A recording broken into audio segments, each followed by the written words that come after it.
Hey, what's up you guys? It's Emily. Welcome back to my channel, or if you're new, welcome to my channel. So today I thought I would sit down and talk to you guys kind of about my DoorDash experience. So far I've been working there for about 1 week, a little over 1 week, but I just thought I'd let you guys know about how I started DoorDash, if it was easy, if it was hard, what to expect, and then also how much I'm making, so then that way you could kind of know if this is something that you'd be interested in. So if you want to hear all about my DoorDash experience for this one small week, then just keep on watching. Okay, so how did I start DoorDash? So I'm currently, I know I say this all the time, but I feel like this is important for the story. I'm currently in a time slot where I'm in between my bachelor's degree and my master's degree, and I just kind of want to make as much money as possible, but I can't really commit to something because it wouldn't be fair to commit somewhere that needs a long-term social worker if I'm just gonna quit in a couple months. So like I have 3 or 4 months till I start grad school, so I just thought I would get a couple part-time jobs and, you know, just work. So the first part-time job I got, and it is actually an after-school care position, so I can't have a job from 2 to 8 because I need that time slot for after-school care. So you can only imagine how hard it is to work around this job. But I love this job, so I'm not leaving it for anything else. I need something that's going to work around this part-time job that I have made a commitment to. So I was looking on Indeed and I was just searching one morning because I know that for some people this might be enough hours, but I need a new car. I'm looking to save up to move into my own apartment. I need money for grad school, so I just kind of need money for a couple things. So I was on Indeed and I was looking through all the jobs and everything, and it was just so hard to find a job that would work around those hours. But I found a job for Lyft. Okay, now just stay with me. So I found a job for Lyft and I was like, wow, you know, I could really do Lyft. But Lyft isn't, I don't want to say it's not super prominent in where I live, but I don't live in a super big town where a lot of people use it. So I'm like, what am I gonna do? And plus, I know a lot of people get sick in your car, and if I'm getting a new car, do I really want people getting sick in my car? And I don't know, because late at night, and then there's like me and one other person for safety issues, you know, it's just something you have to look at. So I decided, you know, maybe safety wise, it was perfect because I could go at night, but at the same time, I want to keep myself safe. So then I had an idea. What other apps can you work for yourself? And then by that, I mean choose your own hours. They could be early morning hours, they could be late night hours, but ultimately you come up with your own schedule. And I thought about it, DoorDash. I always used to order food from DoorDash when I was in Orlando. And then when I came home from Orlando, I realized we had it here. So I was like, okay, is this process going to be hard? How are they going to, you know, decide whether I'm a good candidate or not? So let me tell you all about the process. It was actually extremely easy. So I'm going to look it up on my phone as we speak. Pretty much what you do is you just go on your DoorDash app and you go off to the side where it says account. So I'm going to be showing it on the screen, obviously. And then you want to slide down where it says more and you want to click become a dasher.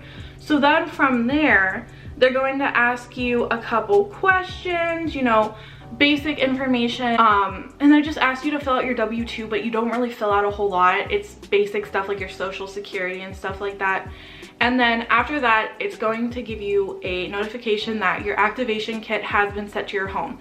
So I didn't know this, but I guess other people actually have an activation site or like a DoorDash headquarters by their town. We don't have that because, once again, I'm in a very small town. I don't know even where the closest one is. So they just sent it to me by mail. And so I was very, very, very confused when I got my activation kit. So I used to watch videos and people would be like, okay, I got my DoorDash bag and I got my red card and all this stuff.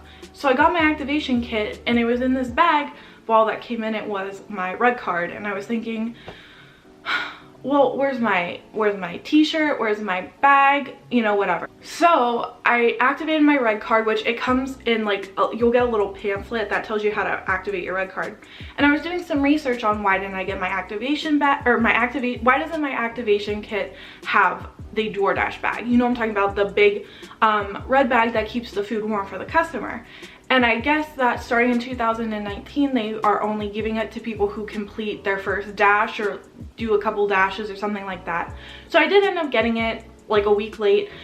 In the meantime, I did just buy a bag from Gordon Food Service, which was a huge red bag, and it kind of looked like the DoorDash bag, but it wasn't, and it could keep the customers' food warm because I didn't want anybody getting their food cold or anything. Because sometimes I have like a 10, 15, 20 minute drive to the customer. Okay, so let's talk about my first day at DoorDash. So when I first started, I was extremely nervous.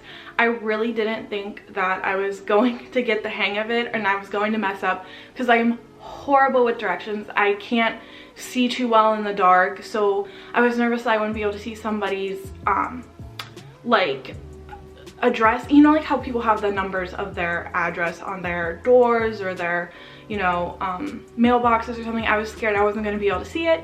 But honestly, the Dasher app comes with, so that's another thing too, I guess I should tell you. When you get your activation kit, it tells you how to get the Dasher app and how to set things up and everything.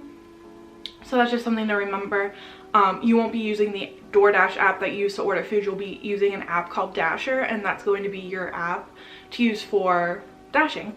So anyways, the app comes with a really nice feature where you are able to use Waze or Apple Maps, whichever one you prefer, Google Maps or whatever they call it, and it literally leads you right to the house, like to the house to a T.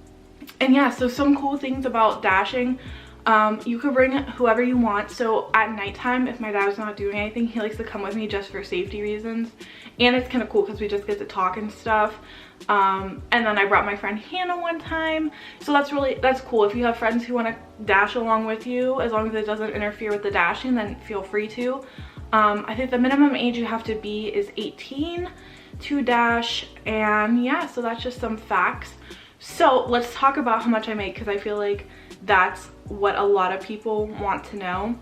So when I was originally looking on like door dashing videos on how much people make and everything like that, people were saying they made anywhere from like $300 to $700, and I didn't really put into perspective that a lot of these people dash for multiple hours, and it really is a job where as hard as you work, that's how much you're gonna get paid for. If you do a 3-hour shift, it's kind of like you might get paid a lot, you might not. It's honestly a gamble.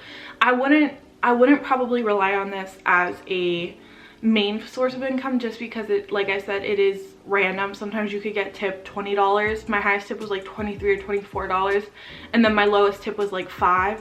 So it really does depend on how hard you work and everything like that. So that's just something to keep in mind. You're not necessarily going to make that much money.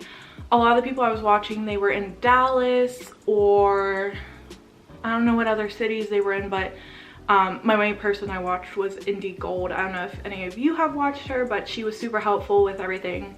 So check her out if you haven't already. So just to preface, I do live in a small town, smaller town than like Dallas or Seattle or LA or anything like that. I live in a relatively small town, I would venture to say.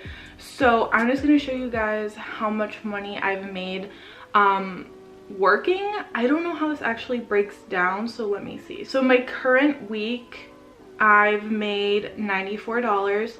So it kind of shows you each time you end a shift, that's considered one dash. So even if you're working 12:30 to 2:30 p.m. and then you have another shift at 4:30 to like, let's say 7:30 p.m. those are considered two different shifts, and it'll show up separately, but it still was for the same day, you know what I mean? So Tuesday, I did 2 deliveries. I worked 2 hours and I didn't really get much business that day. So then I went back out at night and I had 3 deliveries and I made $23 in those 2 hours. So in total for 4 hours, I made about, how much is that, $35, so not super bad. And then Wednesday, I made 4 deliveries, and then you can see the breakdown on there. That was a 3.5 hour shift, but a lot of that time I was just with my friend Hannah. We were just talking and stuff. And then this is my Thursday delivery, so I had a better day on Thursday. I only worked 2 hours and I made $26, so that's pretty good. So then we're gonna go back out. So this was my big week. For Super Bowl Sunday, I made about $100. I made like $96, which is crazy. For $25 I worked literally less than 2 hours, and I made $25. Sunday, that day I worked 3 hours, about 3.5 hours, and I made $70. That's crazy. And then Friday, you could see I worked 3 hours and 15 minutes, and I made $42.55. And then I worked for 30 minutes and made $6. So it really is a good job. I would recommend it if you guys are looking for something that can, you know, be a side job, and also that you can control your hours. So let me talk about this. I have 2 more things I want to say before I sign off. Okay, the first thing, you can dash whenever they need you to dash. So you'll know that they need you to dash because the area that you are dashing for will turn pink and it'll say dash now, and you can dash for that area. That is not always guaranteed, so I would definitely recommend that you guys schedule your dashes. That's always what I do, especially for Friday, Saturday, and Sunday. If you guys could get those days, that is amazing, because those are peak days.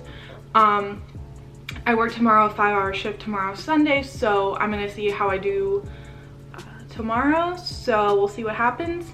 Also, taxes. So the way DoorDash works is that they don't tax you right off the rip, but you will have to file for taxes at the end of the year, or you could do it quarterly. There are things that you can write off for your taxes. I read that you can write off gas, lunches you took on the job if you keep the receipts. You can write off your phone bill, stuff like that. So check and see if you can, you know, how much stuff you can actually write off with a tax advisor. Because I mean, the more you can write off, the better. And as far as gas goes, I have a 2010 Ford Focus, so she's kind of older, so I don't mind driving around in her all the time. And also, I've only filled up gas one time, and it takes maybe $25 to fill up a full tank. So in total, in 1 week, I made about $240 approximately.